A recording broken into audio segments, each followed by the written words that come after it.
Cockroach. टोपी में, टोपी में।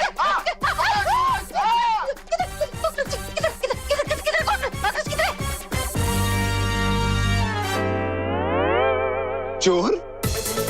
क्या हुआ अभी? अपनी सच्चाई खुद ही निकली अपने हाथों से। एक मिनट। ये क्या कर रहे हो बिहान? तुम बिहान फोटो मत खींचो। बिहान कैमरा हटाओ, कैमरा। तुम ऐसे नहीं सुनोगे। कैमरा, तो मुझे फोटो डिलीट करनी है। अब आया ना ऊंट पहाड़ के नीचे और भाभी जी इस टोपी के नीचे। बिहान फोन दो।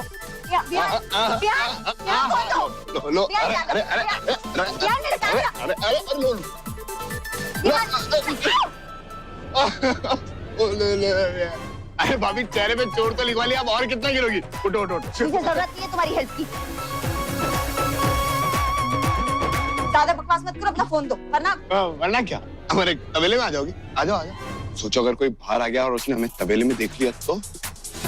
कौन मारेगा? कौन मारेगा? निकल गई हवा। सोचो अगर माँ असलियत में बाहर आ गई तो क्या हाल होगा? इसीलिए हमारी फ्री की एज फॉर सलाह और एज फॉर सुझाव मानो चुपचाप अंदर चली जाओ। नहीं जाओ। क्या कर लोगे तुम? बाबूजी प्रणाम। बहुत पछताओगे तुम बिहान पांडे। इस हरकत की तुम्हें बहुत बड़ी कीमत चुकानी पड़ेगी। कैमरा अच्छा है हमारे फोन का।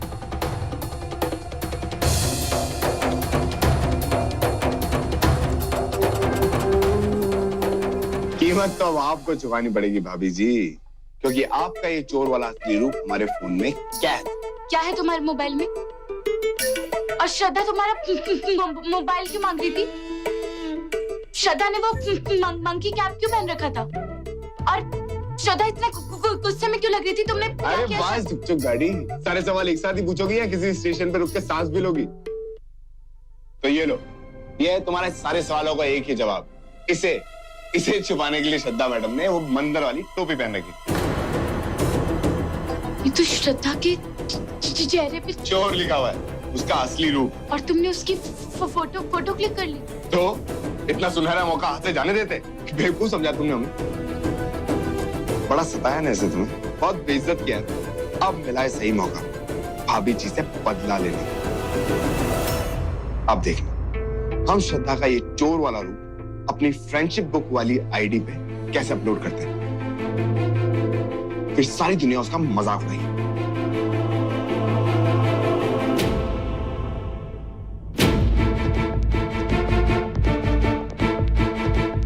अरे ये क्या किया तुमने पूरी दुनिया के सामने उसको सबक सिखाने के लिए, उसको बेइज्जत करने के लिए फोटो ली थी और तुमने फोटो डिलीट कर दी। क्योंकि बिहान गलत को गलत से नहीं अच्छाई से खत्म किया जाता है।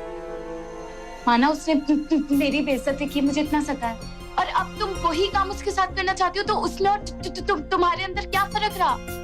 और ये मत भूलो कि श्रद्धा पांडे खानदान की बहू बन चुकी है। ध्रुव सर की पत्नी है वो, माँ और बाबूजी की बहू है। अब पूरी दुनिया के सामने श्रद्धा की बेइज्जती मतलब उन सब की बेइज्जती नहीं होती। उनकी बेइज्जती क्योंकि गलत श्रद्धा है, हमारा परिवार नहीं।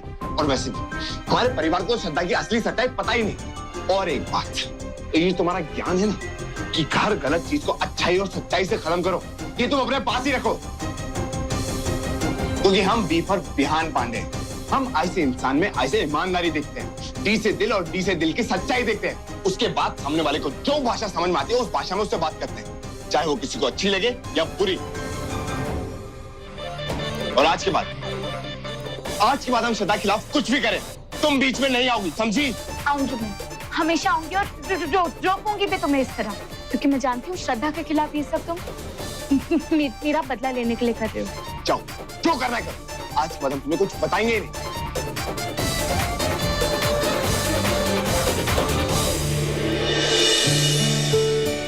ये लीजिए।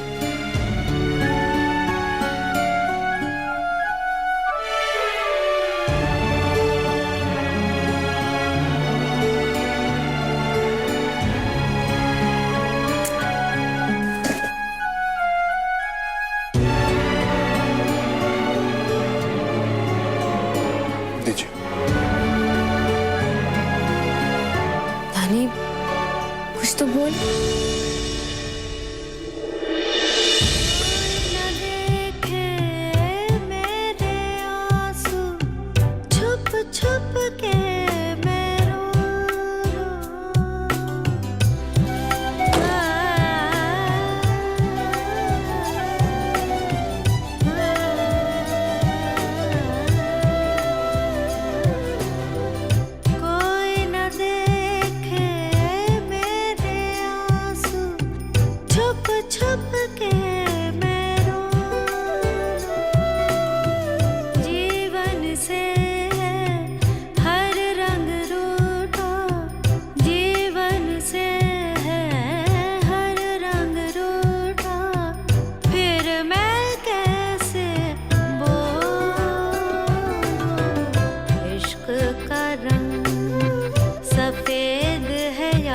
इश्क का रंग सफेद, इश्क का रंग सफेद है यारा, इश्क का रंग सफेद, इश्क का रंग सफेद है यारा, इश्क का रंग सफेद, इश्क का रंग सफेद है यारा, इश्क का रंग सफेद, इश्क का रंग सफेद है यारा, इश्क का रंग सफेद, इश्क का रंग सफेद है यारा, इश्क का रंग सफेद, इश्क का रंग सफेद है यारा, इश्क का रंग सफेद।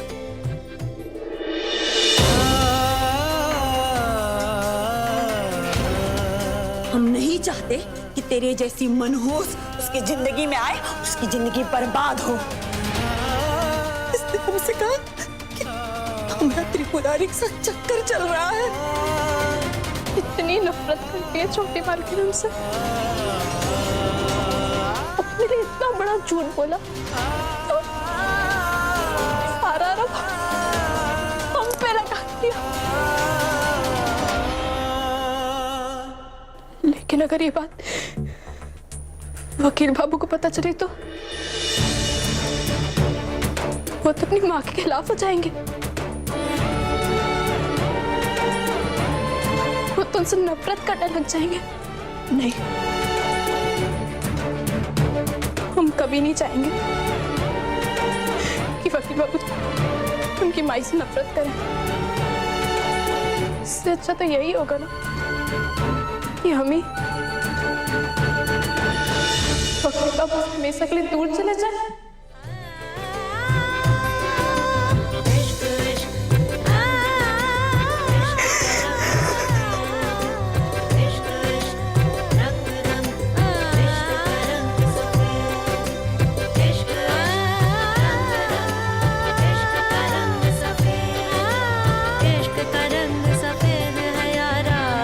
इश्क का रंग सफेद।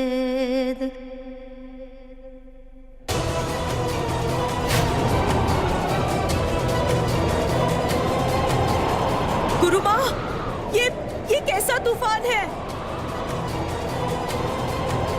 कुछ कीजिए, इसे रोकिए।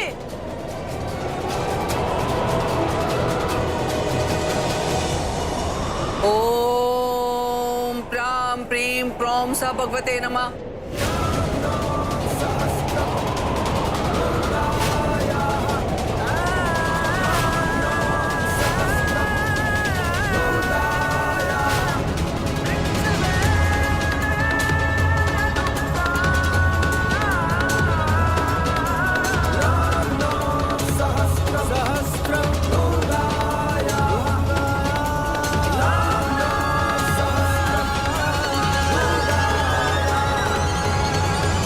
तूफान, वो भी अचानक, ये हुआ क्या? ये तूफान एक संकेत है।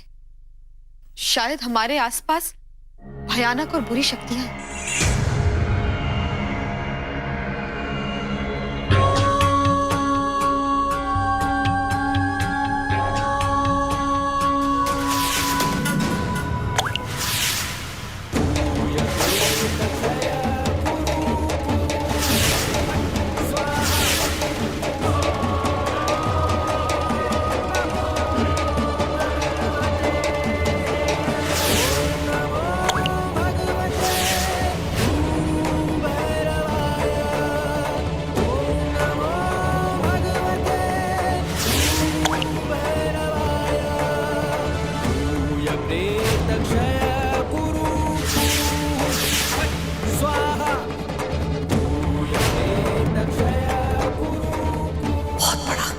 बहुत बड़ा खतरा आने वाला है इसका।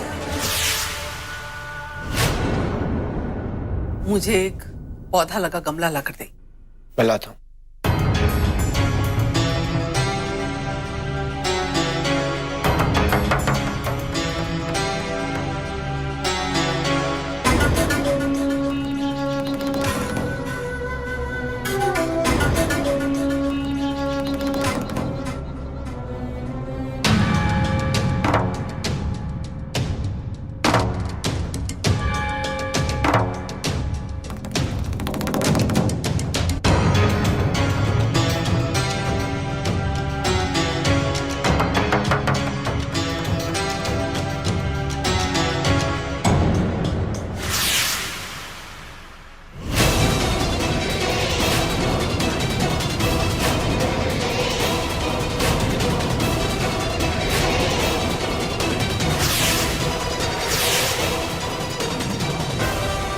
रानी,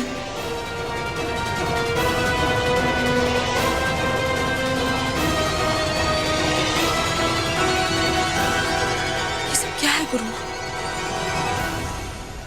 इसका क्या मतलब है? हम लोगों को कुछ समझ में नहीं आ रहा। इस घर में कुल कितने सदस्य हैं? हम सब लोग 16 हैं।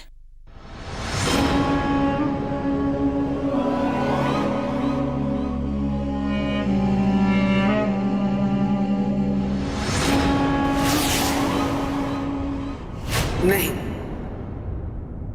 16 नहीं, 19 सदस्य हैं। ये क्या कह रही हैं आप? इस घर में 3 अदृश्य बुरी आत्माओं का वास है।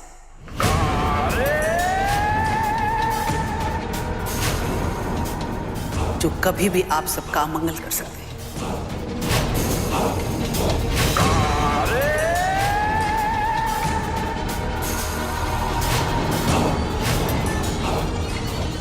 इनकी वजह से माता जी इतना अजीब बर्ताव कर रही थी। अन्न की कोई चीज जमीन पर गिर जाए तो उसे थोड़ी देर के लिए वहीं रहने देना चाहिए। अतृप्त आत्माएं और पितृ उसका भोग लगा के तृप्त हो जाया करती है।